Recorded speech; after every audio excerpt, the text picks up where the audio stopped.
As you may notice, there is nobody bearded around the table. Somehow, no real beards around the table. Michael thinks this is a beard, but it's not. We call that a day not shaving, maybe two. I just trimmed it last night, man. Some of you, we understand, are concerned about what is it that happened to Father Roger. Well, in order to replace the bearded priests, we had to bring in a priest and a man with a beard. We're not sure that the two of us put together could possibly replace Father Roger, but while he's practicing his extreme cosplay game, we will sit in for him and hopefully be able to, maybe not fill his shoes, but at least be here. We'll fill his left shoes, for sure. It's much like this. There was a priest visiting in a parish one day, and he said, as he was doing his introductory remarks at Mass, he said, I'm just kind of filling in. I'm like that cardboard you tape over a broken piece of glass on your window. And after Mass was done, a young parishioner came up to him and said, "You're not a piece of cardboard, you're a pain." I'm going to drink right now. Yeah. Hello and welcome back to Left Footers Season 2. My name is Sara Dmitri, and here we have, do you want to introduce yourself? Absolutely. I'm Father Marc Cramer. I am a priest here in the Archdiocese of Edmonton for the last 13 years. I'm also a pastor in a parish, but I'm also the vocations director. I work with men who are discerning the call to priesthood here in Edmonton. Also. I'm Mike Landry. I'm a chaplain to Evergreen Catholic Schools, and I've been working in and around the diocese for 17 years now in various youth ministry capacities. We would probably be amiss to begin this episode without addressing the elephant who is not in the room with us right now. The bearded elephant. The bearded elephant, yes, of Polish course. elephant. Correct. I didn't know they had elephants in Poland, but that's okay. The bearded Polish elephant, Father Roger, whose charm and charisma is the reason why Left Footers is the viral sensation on YouTube that it is. Father Roger took the Exodus 90 challenge a little bit too seriously and abandoned anything involving social media and actually went into a full exodus of his own to go be pastor out in a rural parish. And we look forward to welcoming him back when he finds his way back to Edmonton at some point in time. I think the Archbishop misunderstood when he informed him that he was doing the Exodus 90. He thought, Exodus 90 minutes, kilometers, hours. I don't know. He just sent them out further. It's crazy. But be careful what you tell the Archbishop. Yeah. Of course. Yeah. Of course. We do hope that he comes back and please pray for him and his ministry out in rural Alberta. I will remember you. There we go. I thought you were going to say he went on a rocket ship, any of your other... Father Roger is currently training to become an astronaut in space. That's... Father Roger takes his cosplay very seriously and is currently building an Iron Man costume to wear to Comic-Con this May. And once that's complete, we might see him back here again. He's trying to figure out how to get the beard in there. That's a hard one. Yeah. Father Roger is currently building a playground out of toothpicks and super glue. Hopefully he can get it done before winter starts, because that would be hard on the toothpicks. But with his Exodus 90 commitments, that's a good sacrifice to be making. Is he sacrificing all those toothpicks? Okay, so we thought with a new season, maybe we'd talk about how we feel about starting things fresh and new. How do you guys feel about like new season, new school year, summer's almost ending, although we didn't really have a summer in Edmonton, but it's ending. It might happen. Perpetual fall. We went from winter to fall. Is that kind of what we assume happened here? Well, I think there's something about September. I mean, you talk about New Year. People make New Year's resolutions in January all the time. But if we want to sort of talk about the point in the year where people are sort of starting things over for real, it's September. Yeah, that's true. I think in churches and schools in particular, this is where things kind of get going again. People reappear in their parishes in September. And people are used to you've gone through all of elementary or university or whatever you've gone through, and you're just used to that. So even when you get to be an adult, you're like, September, what does that mean? Whether or not your work actually stopped during the summer, feels like it's new again. To be really fair, it's like Christmas for parents, because it's the most beautiful time of the year. They've had to put up with their kids all summer long, and now they get to put them back in the schools. Makes a good commercial. I think that somebody should use that. It's the most wonderful time of the year. It's that time of year again. But it's such a normal beginning for everybody.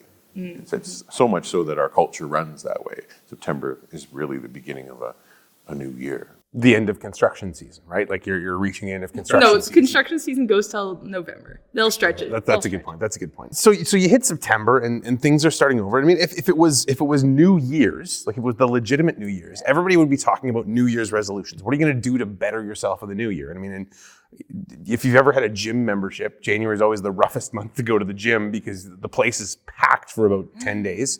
And there's lots of people who are like, I'm going to read the Bible this year, and they'll start on January 1st with Genesis chapter 1, and they're trying to go cover to cover, and they're doing fine until they hit Leviticus about March 10th or so, and then it's like, why do we need rules about these things? And it's disturbing, and they're like, we're going to put that away for a while now. But I think the practice of making resolutions and doing self-evaluation is really built into our faith. I mean, we're supposed to stop. I mean, when we go to confession every day, to stop and say, all right, what is it that I'm being called to do? Wait, you go to confession every day? Holy man here, holy man. Well, no, the idea. How long since your last confession, my son? Oh, it's been, 27 hours. It's really too often, my son. You're not that bad. There's a prayer in the church called the Liturgy of the Hours that begins with an examination of conscience at the end of the day every night. And if you're doing that, part of the idea, if you're doing an examination of conscience, there's a resolution to do better the next day. And I mean, if you're Father Marc and you have nothing to perfect in yourselves because you're already, practically a living saint, that's one thing. But for the rest of us, there's this sense that you have to. I didn't know saints were made up of Kit Kats and Twizzlers and stuff like that. But I mean, that's the physical foundation of it all, yeah. Yeah. My job is to crack him up. But he's got a good point. It's interesting, in the church year, there was what we used to call Ember Days. So they would have time when we would do a new beginning and talk about confession and doing a new beginning in September, in June, and of course in Advent and Easter. But those are all times that we just kind of take up stock during the year. I think it's good that we start in September and we think about new goals and make that effort. But it's good to realize we can do that every time we go to Mass on Sundays. And I think that desire is great, but it's amazing how much I found myself, how much I sabotage that I just go and want to become a better person. It's like my eyes are bigger than my stomach, as my girth shows. But the reality, and the same thing is true when it comes to doing goals and stuff like that. It's amazing how always what I want is so much bigger than what I'm able to do. And so that's sometimes I think people get really discouraged because they make all these big goals and they fall. I think what's important is, what I've found is just to realize you're not going to do 100%. Like when I read a book, for example, and it gives me good ideas, I'll do one or two things. And that's actually really, really good. It's what's good enough in order to kind of really grow. And the fact, one thing I learned when I went to school is like, if I just did a little bit every day, I'll be so much further ahead if I do nothing. Right. But people are afraid and scared and anxious, and they don't do things. They don't want to set goals because they might fail. Instead And of then accepting this is the my fact. favorite. This is my favorite. You do you, Father Marc. Because then you're off the hook. You get to be off the hook of like, do I have set this? You set this auspicious goal and you're like, it didn't work. And then you do it again. You do it again. You're like, I didn't make it. So then the better option is just you do you. However you want to do it. I like it just. I don't think I see enough irritation in your face. I think you're holding back. I'm so irritated. I wanted to see your glasses fly off your face and how irritated you are. That didn't work. It was so amazing. You didn't even see your hands take them off. It was amazing. Yeah, it was slow. That was the slow-mo, everyone. But it's really irritating because you do you. What does that actually mean? That means, like, I'm just going to be the best person I can be, which is actually a great thing. Like, we're all called to be a different person. So, like, what is hard for me might not be hard for someone else.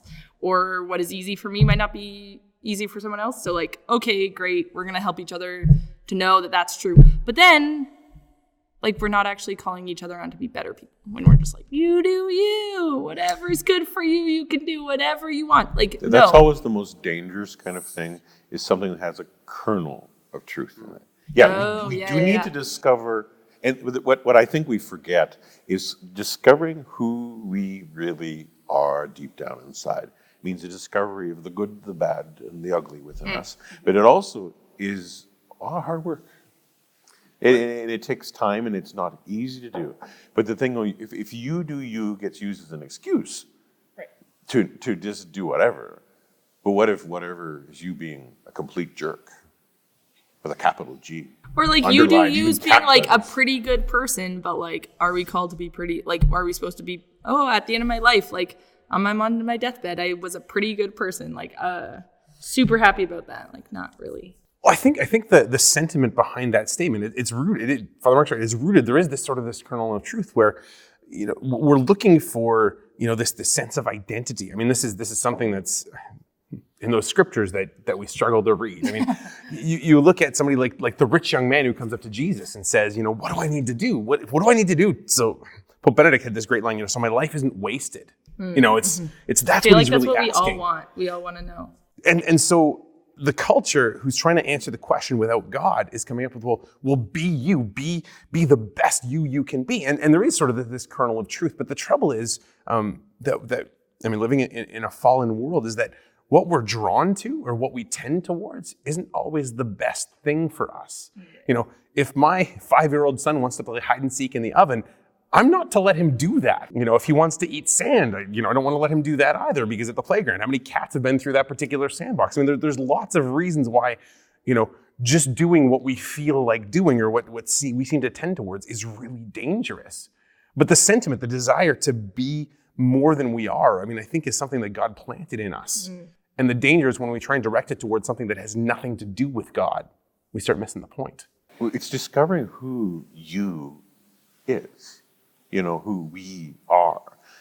That's like I said before, it's a lot of hard work, and sometimes you don't always like some of what you see, but in doing that allows that to become, like there's this wonderful poet by Spanish, a poet talked to the olive tree. He said, "Show me God," and the olive tree blossomed. The olive tree just didn't be whatever it was in that moment. It worked to become fully what it is. Now that's discovering that's a scary question. Like, who am I? Is a really scary people. And so people very easily want to put all sorts of things in there so they can answer that question, who am I? Instead of realizing that the question is important even if you don't have an immediate answer. Who am I truly? Who am I? Who am I? Now that's a question they don't want to ask. You be who you are. It's not what they're saying. They're saying, you be you. You do you. And often it is just a let go. It's a throwaway line that allows you to just excuse away what people are doing. And then it also gets the person off the hook. Like, when someone says, oh, I'm doing this thing, and then you're put in this awkward situation where you're like, actually, I don't really think that's good for you to do, but I don't know what to say about it. Then we all get to go out. Like, I'm off the hook now to call you on to be like, do something better or not do what's going to harm you. What I think is going to harm you, and then we're going to get in a fight, and then get in a. Well, it comes down to this idea. Do we believe in an objective truth? Yeah. Right? Because you do you is a statement that makes things very subjective. That's true. Right? Because it's now who you are and what you're about is dependent on your own feelings in any given moment. Not to keep going back to being a parent, but as a parent, what I feel like doing in a moment when my kid's waking up at 2:30 in the morning is not getting out of bed. And yet everything about my identity as a parent means I am called, to drag my sorry self out of bed and go and respond to whatever need that is and then come back again. My duty as a Christian, I have a priest friend who used to always say, as Christians, we should never do random acts of kindness. And we're being like, what? But he's like, Christians don't do random acts of kindness. We do deliberate acts of charity. It's not about doing, the best for somebody else when we feel like it. It's doing what somebody else needs in any given moment. So if it's a teenager in a school and you see a binder dropped in the hallway, you're the one who always stops to help them pick up the papers. If you have the means to do something for a neighbor, you do it. If you've got a neighbor who's a little bit older and you don't want to spend that extra 10 minutes shoveling their sidewalk in addition to your own, it doesn't matter. You do it anyway, because that's part of our identity as Christians is we do the more. That's I think what you see in the Acts of the Apostles when it says they knew them, the fruit of their love, the way that they loved one another and the way that they loved those, whether we agree with them or not. That's who we're supposed to be. You have to ask the question, how do you discover who you really are. You definitely just read Doctor Who. That's obviously. Well, Watch reading Doctor Who will discover how well you can read Doctor Who. But the thing is, the way I've found in my own life and in lives of others is how we discover who we really are. It's through adversity, through very difficult things and how we have to rise to the occasion. And when you do that, you discover like deeply what's there. Oftentimes when we say we do you, it's you do you. It's just, you just kind of stay where you are instead of realizing that's what the objective truth of the gospel, its challenge is really powerful. Even my own life, it isn't until you're committed to something do you actually find what's inside of you, deeply within inside of you. When you have to say yes to things you wouldn't normally say yes to because you have to get outside your selfishness and make those decisions, get up to, for me, it's getting up to going to the mass, And he's the priest, right? I hear you. So don't feel so bad. Just go. But that's the thing. Even talking about for everybody, is just because you don't want to go. It's like, yeah, there's a lot of things I don't want to do. But thankfully, there are outside pressures or outside things or commitments that you make that draw you out. When you go, you realize, oh, that was a good thing. A lot of people don't want to go exercise. But the moment they go and exercise for a little bit, they feel a lot better and do that. We human beings love homeostasis. We love staying exactly where we are. So that's the danger of buying into a whole ideology that's a very shallow ideology of you do you, is that, well, then I just have to be my minimum self.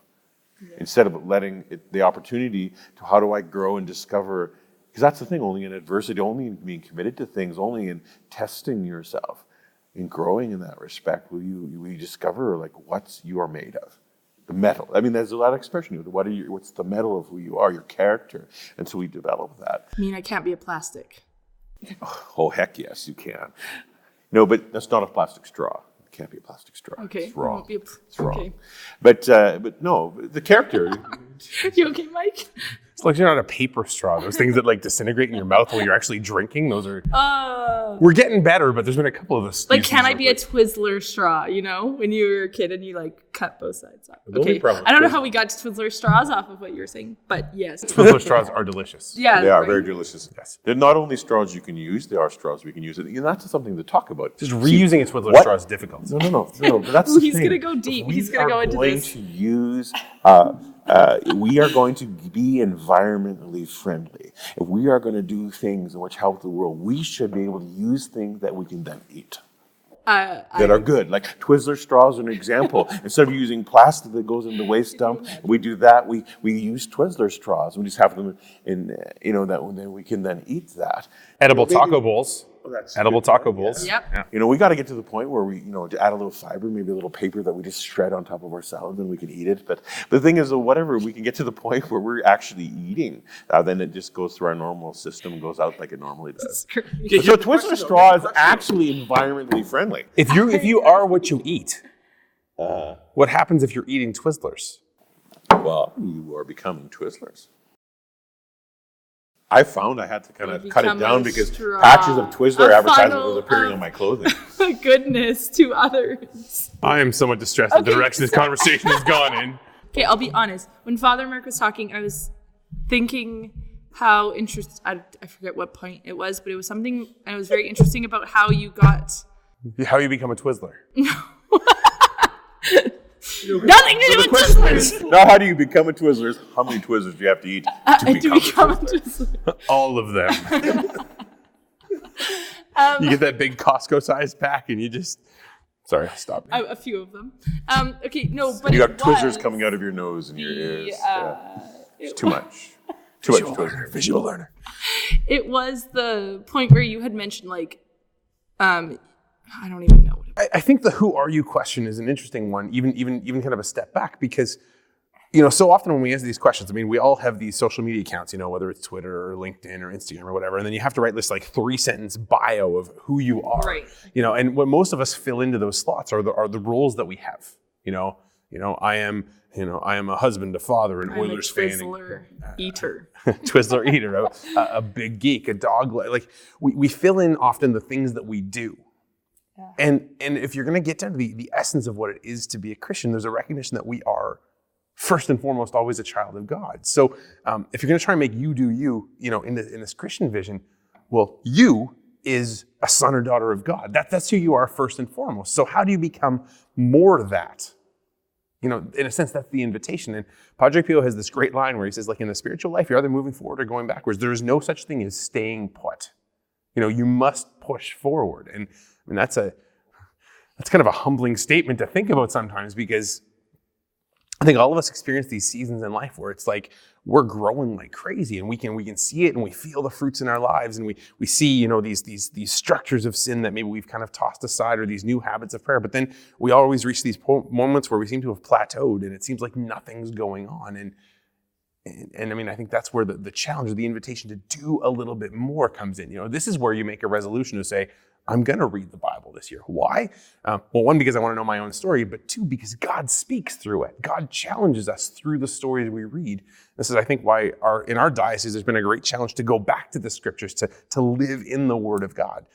Why do we get out of bed and drag ourselves to Mass in the morning? Because we need to be nourished, to be drawn further in. Why do we take on a discipline of daily prayer? It's this invitation to be not the you that I see myself as, but the you that He sees me as. And I feel like I didn't hear that. Maybe I heard it. I probably heard it Mass, but it didn't go into my brain. That, like, you are a child of God. Like, when I get to say I'm a daughter of the King or a daughter of God, like, that changes perspective of, like, just someone who's, God kind of knows who I am and made me, sure, but, like, I'm one of billions and billions. But the you who's, like, known by the Father is really interesting and way too overwhelming to think about. Well, and I think we all want to have this experience of knowing that we are loved, not just of the potential that we could be, but loved as we are, even in our brokenness, even in our weakness, even in our imperfection, even in the fact that, we don't always do for others as we should do. We don't always dedicate ourselves to prayer. We don't see the whole of who we are, and yet we are loved in the here and now, in our weakness, in our humanity. And I think that's part of the sentiment of you do you, is I want to know that who I am is valid. And But how do you do you? We had that conversation about Twizzlers and becoming Twizzlers because we eat Twizzlers. But that's the thing. How do we become who we are? Like, just because you're born in a family doesn't mean you become that totally. It is stuff that feeds you. They feed the body, you feed the mind, you feed the soul. You feed all of who you are. Like Fulton Sheen said, you will live. You need to live what you believe, or you will become what you do. Even I've been noticing when I'm taking time to read about 3 or 4 chapters of the Bible a day, just outside of my normal prayer. I'm sorry, it's shocking for everybody.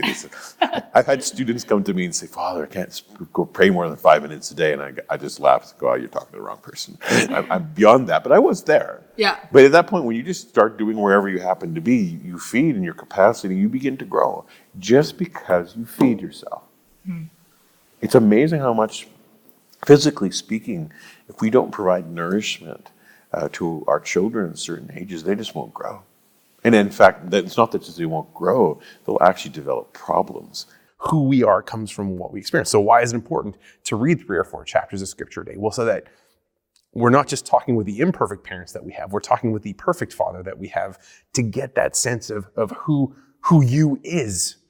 Because it's so much more than I think a lot of us have a sense of in the first place. For one guy that I did spiritual direction for one time, he just did an Our Father and a Hail Mary, and it changed his life. It'll change your life for about a half a year maybe, but then you'll have to grow because then you'll get bigger and you'll need bigger things. But that's the thing, that it's just a sign when you have to grow in your prayer life and have to grow in being deliberate about living the gospel, then that just means you're growing. So in essence, we're saying you do you by drawing near to the Father.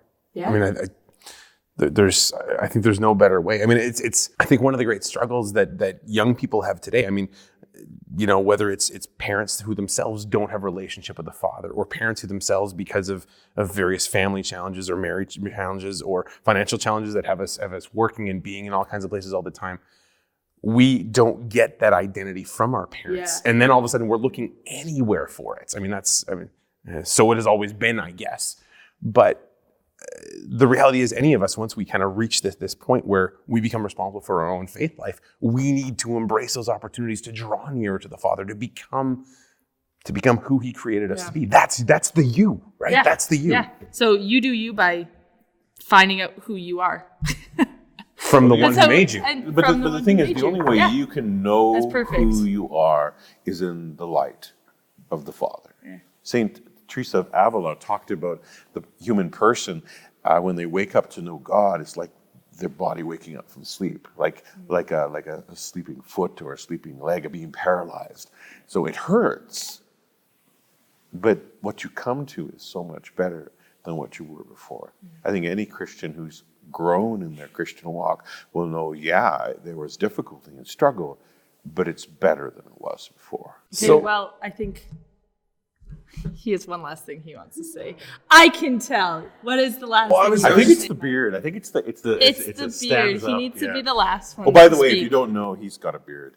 We were It's just hard to amazed. tell. I know. We're so used to Father Roger with a real beard. Father Roger has the real. But it's not him. His beard is not him. It's we can give him a washcloth and you just wash the beard. Well, no, I was if we're going to say that our identity comes from this relationship with God, from this deepening of our faith, what are the New Year's resolutions people should make to start doing that? You want us to brainstorm practicals? Yeah. Okay, it's go a to crazy confession, idea for this. read the Bible, pray, maybe the Our Father and the Hail Mary. Well, and it's got to be at least 3 hours of reading scripture a day, praying all 20 decades of the rosary, confession daily. Daily. First thing is, what do you do? I feel like I think that's a great place to start is what are you doing right now in your spiritual life? We're just talking about spiritual life. Let's what are you doing in your spiritual life? If you're doing nothing, woohoo! It's incredibly easy to do something more. right. But I also think, for instance, me, I'll be honest with you guys, I got a scheduler. It's revolutionized my life. And I feel like I spend more time being able to know how to spend my time better. And then I can see where have time. Oh, now look, I actually do have time to pray. Look, I can put it in there and I can plan it in every day. So it's something it could be simple like that, September, buy that $5 HomeSense scheduler. Ladies, I'm talking to you. Yes. But what I think with the planner or anything that you do is that you need to put time for prayer. Mm-hmm. That's the first step. Time. Put time aside. And I was joking to tell people, well, when you wake up, when you go to bed, when you have meals, when you go to the bathroom. We are on these phones that we have constantly in the bathroom. One guy made a YouTube video one time and he didn't use his phone. He said, what the heck do you do in the bathroom? Because everybody uses their phones in the bathroom. I used to read the Bible or something like that. There's a story about Saint Teresa of Avila that she was in the outhouse going to the bathroom, reading the Bible, and the devil came to her. Oh yeah, it's a legend. I don't know if it's a true story or not, but it's a great story, so I'll keep telling it. But no, she was in the outhouse going to the bathroom reading the Bible, and the devil comes to her and says, "What are you reading the Bible? That's sacrilegious. That's sacrilegious." And then she looked up at the devil and said, "Well, the Bible's for God. The rest is for you." But the thing is, you're never going to just find the time. Yeah, you must make the time. If you do not have to sacrifice something else, you will not see the value. Okay, well, that's it. You're cut. You talked too long. Thanks for watching Left Footers. You can follow us at Grandin Media, Edmonton, and at Left Footings. No. Just someone Don't else listen do it. to Someone this else do woman. it. Just use what's below. She's a millennial, though she should do better. Just use what's below. And if you're in the bathroom right now praying with Left Footers, please subscribe.